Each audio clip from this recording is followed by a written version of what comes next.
Il est 23h, bonsoir à tous, merci de votre attention. Voici les titres à la une de l'actualité ce samedi.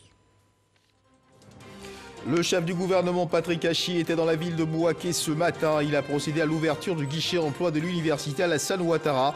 Ce guichet emploi devrait permettre d'apporter réponse aux attentes des étudiants en quête d'un premier emploi. Nous ferons le point des activités du Premier ministre dans cette grande ville du centre de la Côte d'Ivoire.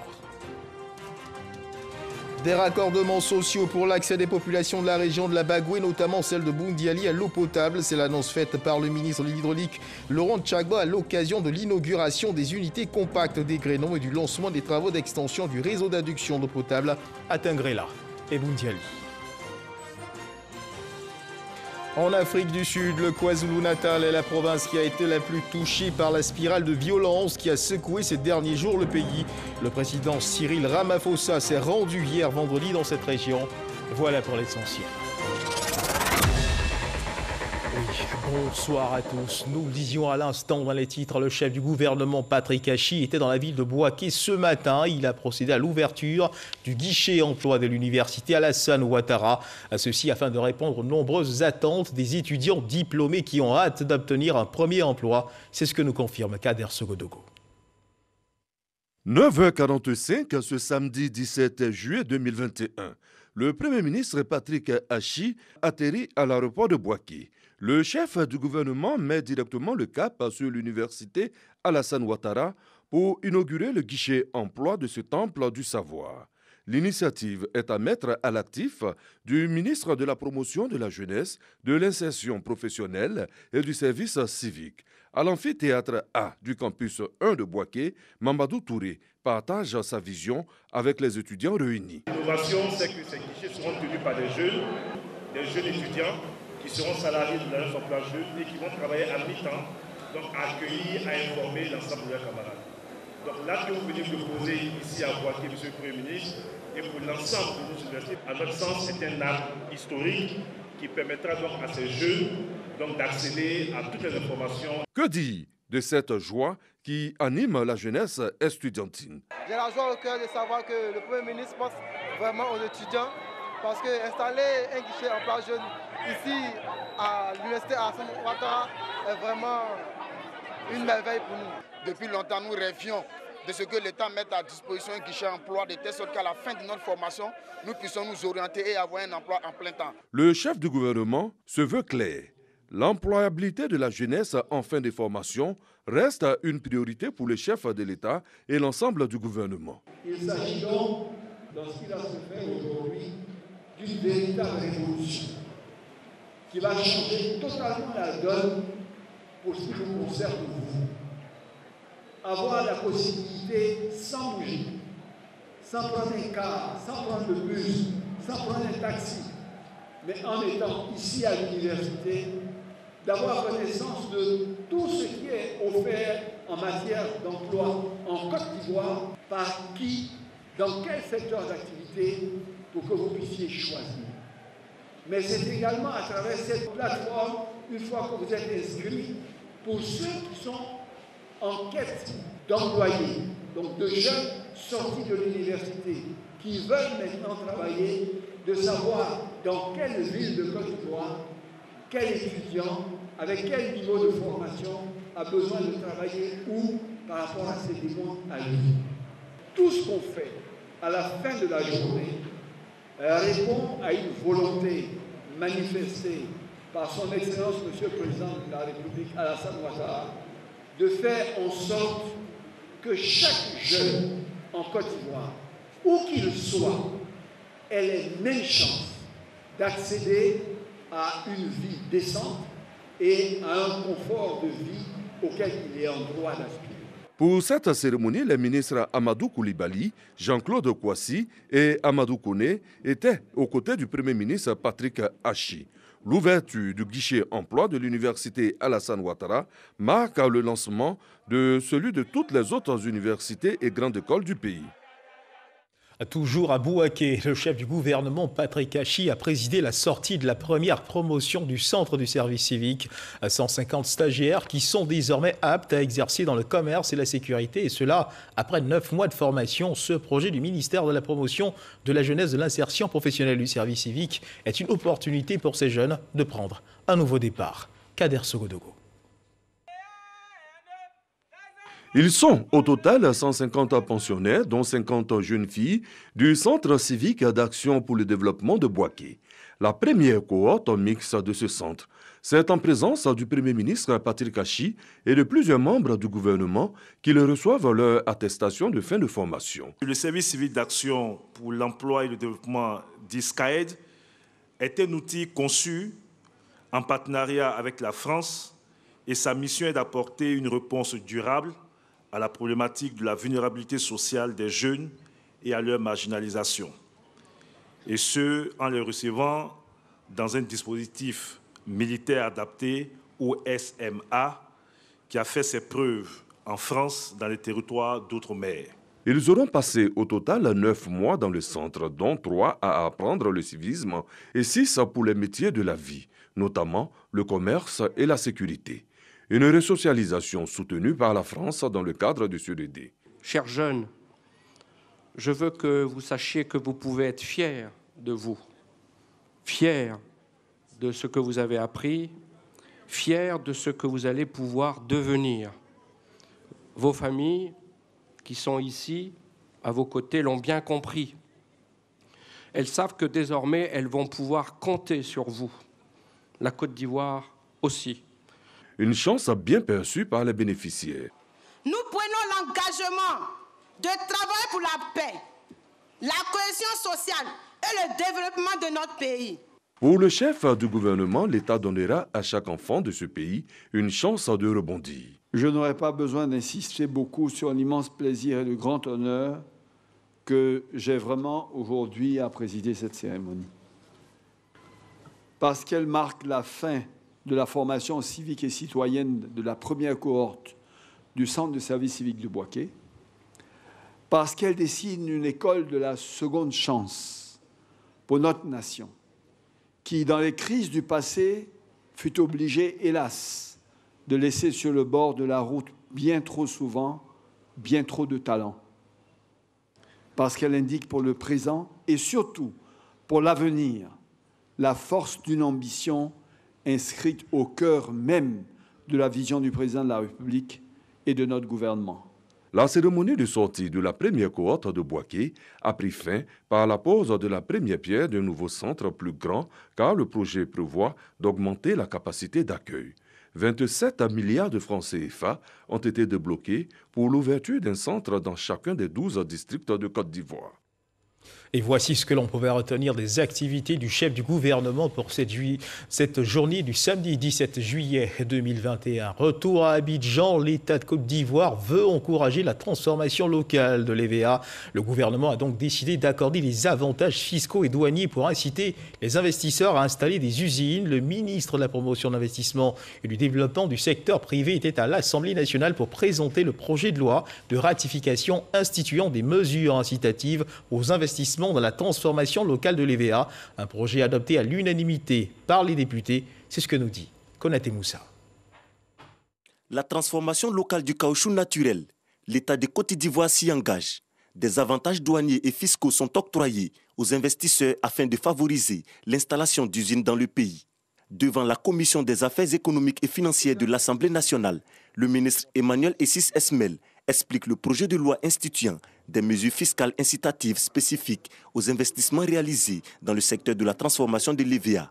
Au titre des avantages douaniers, l'application de l'exonération des droits de douane telle que prévue par le Code des investissements en phase d'implantation, l'institution de l'exonération de la TVA sur les acquisitions de matériel, de biens et services et des lots de biens et échanges acquis totalement ou localement ou importés. L'intégration au coût de l'investissement des frais d'études et de suivi d'assistance, des frais de montage et de formation. Au titre des avantages fiscaux, l'octroi au titre du développement d'activités, d'un crédit d'impôt aux sociétés de transformation d'EVA qui réalisent des investissements pour l'accroissement des capacités et le renouvellement de leurs lignes de production. Des initiatives pour donner un souffle nouveau à la filière EVA. Le projet de loi instituant des mesures fiscales incitatives spécifiques aux investissements réalisés dans le secteur de la transformation de l'EVA est adopté à l'unanimité par les députés. Les honorables députés ont bien voulu ratifier cette loi qui a été prise au départ par ordonnance par le chef de l'État pour permettre à la filière évéicole de pouvoir atteindre un taux de transformation locale assez élevé. Aujourd'hui, à 55%, l'objectif arrive autour de 75-80% dans les 3-4 prochaines années. Selon le ministre de la Promotion de l'Investissement et du Développement du secteur privé, les besoins en financement pour parvenir à la transformation de toute la production locale à l'horizon 2022 sont estimés par les usiniers à 140 milliards de francs CFA. Le ministre du Commerce et de l'Industrie a inauguré une nouvelle usine de transformation de fruits et légumes dénommée Trafrul à Ndouci. À plein régime, la capacité de transformation annuelle de cette usine est estimée à 32 000 tonnes pour la tomate, 24 000 tonnes pour la mangue et 7 500 tonnes pour l'ananas. Ce sont 150 emplois directs et plus de 750 emplois indirects qui viennent ainsi d'être créés. Dangui Dangui. C'est dans cette usine de transformation de fruits située à Ndouci que Célestin a pu enfin trouver un emploi stable. Il faisait des contrats au fur et à mesure par rapport à Trafrul. Il a recruté, on a fait un entretien, par la grâce de Dieu, on est ici. Mariam, elle, vient d'être recrutée comme biologiste. J'ai postulé en ligne et j'ai fait un recrutement pour arriver à Trafrul. Je m'en sors très bien. C'est une bonne opportunité pour moi. Ce sont 150 emplois directs et plus de 750 emplois indirects que l'usine de transformation de fruits et légumes Trafrul a créé dans la localité de Ndouci, selon les responsables, lors de l'inauguration officielle de cette usine ce jeudi. Un véritable coup de fouet à l'économie locale, c'est en tout cas ce que croient le patron de l'usine et les élus locaux. C'est une dynamique qui est apportée à l'activité de la région. Mais quand on parle de dynamique, c'est-à-dire que toutes ces activités qui se créent autour de l'usine, mais c'est des emplois qui sont créés. Cela va aider donc nos parents qui font la culture maraîchère telle que la tomate, de maintenant donc pouvoir mieux écouler leurs produits. Et vous l'avez compris, les mangues viendront du nord de la Côte d'Ivoire. Le ministre du Commerce et de l'Industrie a visité cette usine détenue par des Ivoiriens avant de renouveler l'engagement du gouvernement à accompagner et à encourager ce genre d'initiatives privées. Cette usine vient de démontrer que la Côte d'Ivoire va de l'avant, que la Côte d'Ivoire diversifie son tissu industriel, que la Côte d'Ivoire répond aux enjeux actuels, ceux de la transformation structurelle de notre économie. Raison pour laquelle nous félicitons encore une fois ces promoteurs, comme vous l'avez constaté, qui sont des nationaux, qui sont des Ivoiriens et qui ont accepté d'investir plus de 6 milliards de francs CFA. La capacité de transformation annuelle de l'usine Trafrul est estimée à 32 000 tonnes pour la tomate, 24 000 tonnes pour la mangue et 7 500 tonnes pour l'ananas. Reportage signé Dangui Dangui. Dans le cadre de l'aide aux producteurs de café et cacao du fait de la pandémie de Covid-19, le gouvernement de Côte d'Ivoire leur a accordé 17 milliards de francs CFA. Mais voilà, dans bien des cas, l'argent divise et des divergences sont nées sur le mode de répartition de ces fonds. Après concertation, bonne nouvelle, les organisations des producteurs, le comité scientifique, tous sont d'accord pour se conformer au cahier de charges, à savoir apporter des appuis en nature aux producteurs. Noël Liengo. Les froufrous sous les cacaoyers suite au mode de répartition des fonds Covid, fonds estimés à 17 milliards de francs CFA, se sont estompés. Les producteurs ont compris le bien fondé de la position de la direction générale du Conseil Café-Cacao. Plusieurs rencontres avec le directeur général et les autorités compétentes ont permis de comprendre que les termes de référence de ce fonds n'autorisent pas le partage en numéraire. En conséquence de quoi, les organisations des producteurs de café-cacao en appellent au calme et à la sérénité pour la distribution des fonds, comme indiqué par le cahier des charges. Nous demandons aux producteurs, coopératives, associations et syndicats de rester sereins et à l'écoute de la dynamique association, la dynamique équipe qu'ils ont mandatée, car les discussions continuent dans le sens de la préservation des intérêts légitimes des producteurs. C'est d'ailleurs l'occasion de remercier, au nom de tous les producteurs, son Excellence, M. Alassane Ouattara, Son Excellence, M. le Premier ministre Patrick Achi, le ministre d'État, ministre de l'Agriculture pour leur engagement sans faille en faveur du bien-être des producteurs de café cacao. Il faut lutter contre la Covid-19 et ce point n'enregistre aucune divergence à suivre l'évolution de la maladie dans notre pays.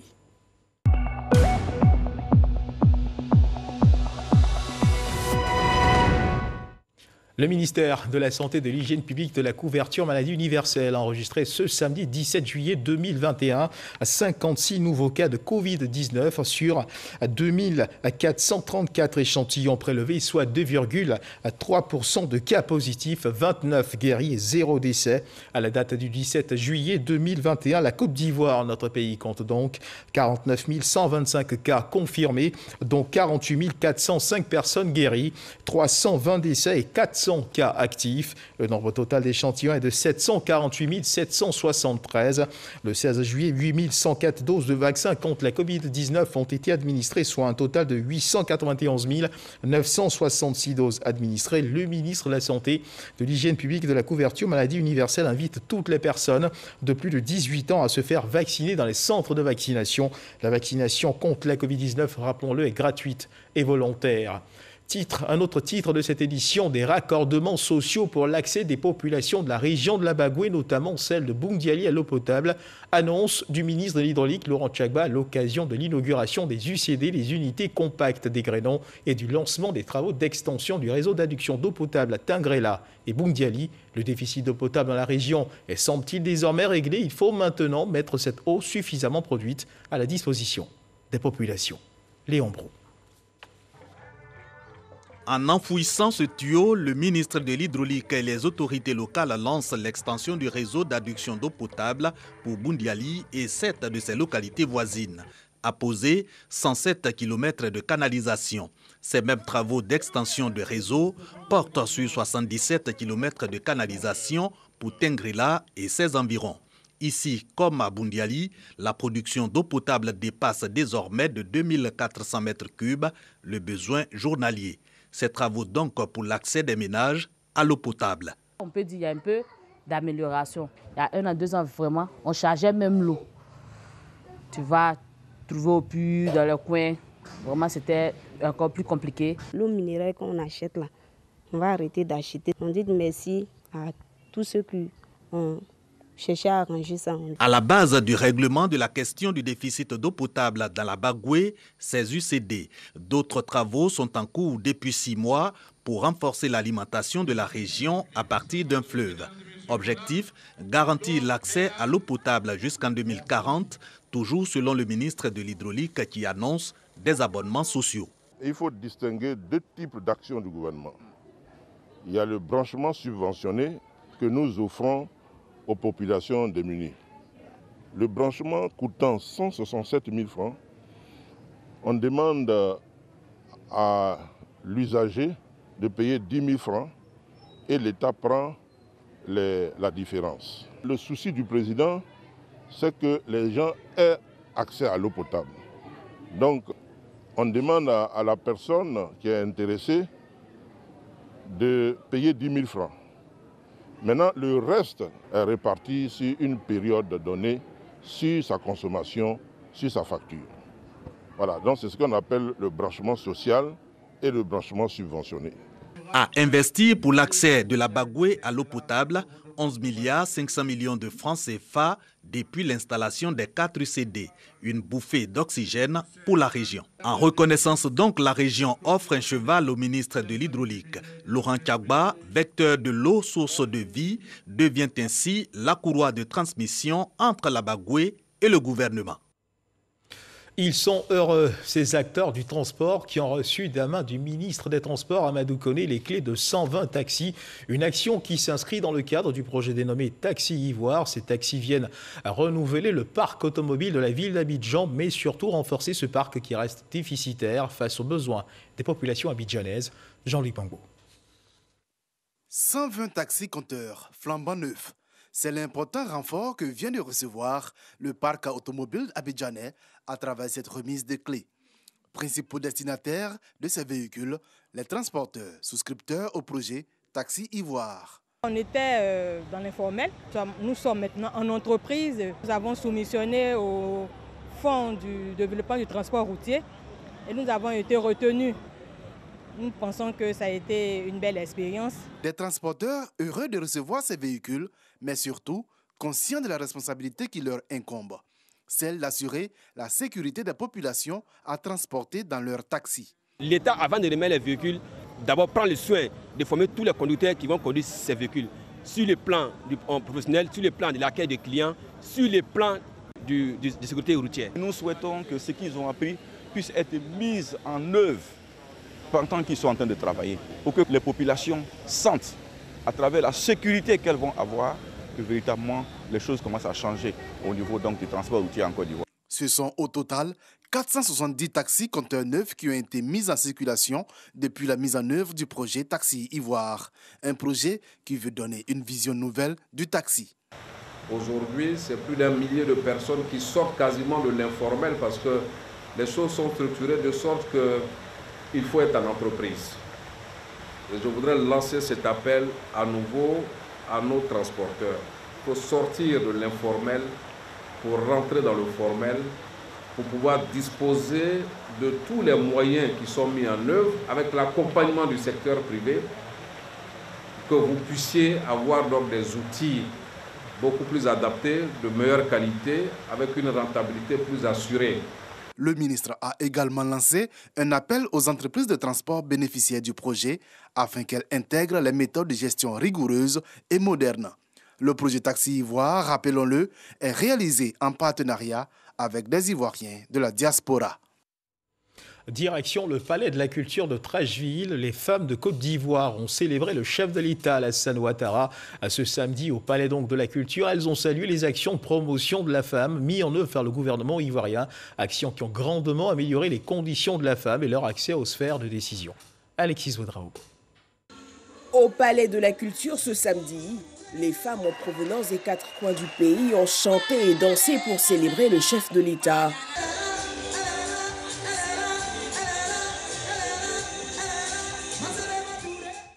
Une rencontre festive pour saluer les actes de promotion en faveur de la femme.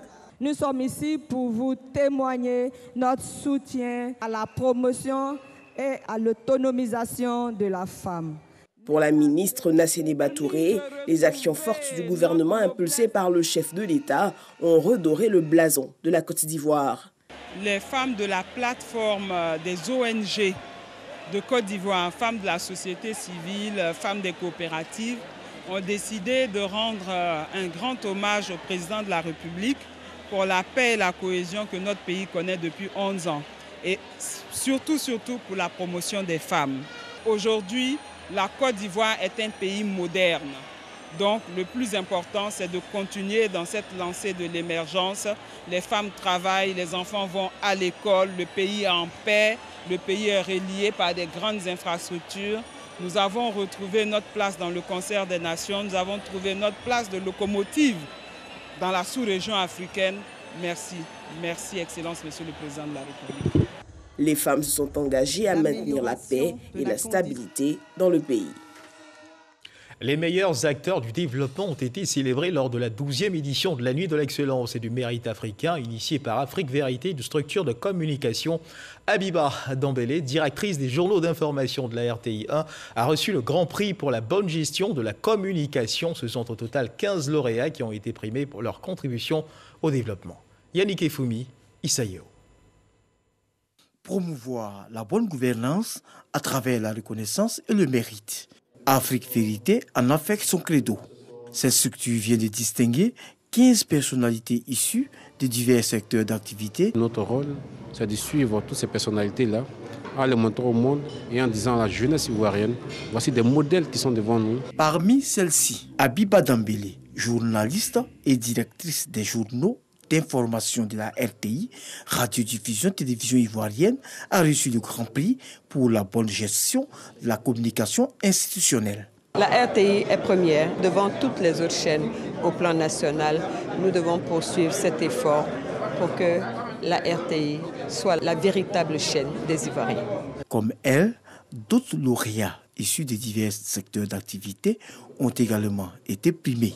Recevoir ce grand prix Diamant Dominique Ouattara, c'est un grand challenge pour nous parce que cela démontre que les actions sociales que nous menons sont appréciées. Nous pensons que nous avons contribué depuis l'avènement du FDFP à permettre au pays de se repositionner. C'est un sentiment de reconnaissance, doublé d'un appel à tous les ingénieurs, à tous les techniciens de la direction de l'ingénierie de la logistique de Petrosi à ne ménager aucun effort pour que nos ménages puissent avoir du butane à la maison. Je viens d'être lauréate du prix de la lutte contre la prolifération des drogues et stupéfiants. Ça nous permet d'aller encore plus haut dans cette lutte-là et de démanteler ce fléau. Au-delà de ces cérémonies de distinction, il s'est agi de mettre en lumière des citoyens porteurs des valeurs de l'excellence tant prônées par le président de la République, Alassane Ouattara. L'Ivoirien nouveau et solidaire que promeut le président de la République doit faire sienne les valeurs du travail, de l'intégrité et du sérieux pour atteindre l'excellence et contribuer ainsi au rayonnement de son pays, mais également à son développement personnel. Au nombre des 15 lauréats du jour figure en bonne place le ministre Adama Coulibaly, grand prix des meilleurs ministres de l'économie et des finances de l'espace UEMOA. Voilà, félicitations à la directrice des journaux d'information de la RTI 1 pour ce prix. Dans l'actualité internationale, en Afrique du Sud, le KwaZulu-Natal est la province qui a été la plus touchée par la spirale de violence qui a secoué ces derniers jours le pays, avec plus de 200 personnes tuées dans le sillage de l'emprisonnement de l'ex-président Jacob Zuma. C'est dans cette région que s'est rendu le président Cyril Ramaphosa hier vendredi pour évaluer les dégâts. Le ministre de la Police était également sur place ce samedi 17 juillet 2021, ainsi que des figures de l'ANC, le parti présidentiel. Et c'est sur cette information que se referment les pages de cette édition. Merci de nous avoir suivis. Je vous retrouve demain à 10h pour le flash d'information, à 13h pour le Dimanche Magazine. Dieu garde la Côte d'Ivoire.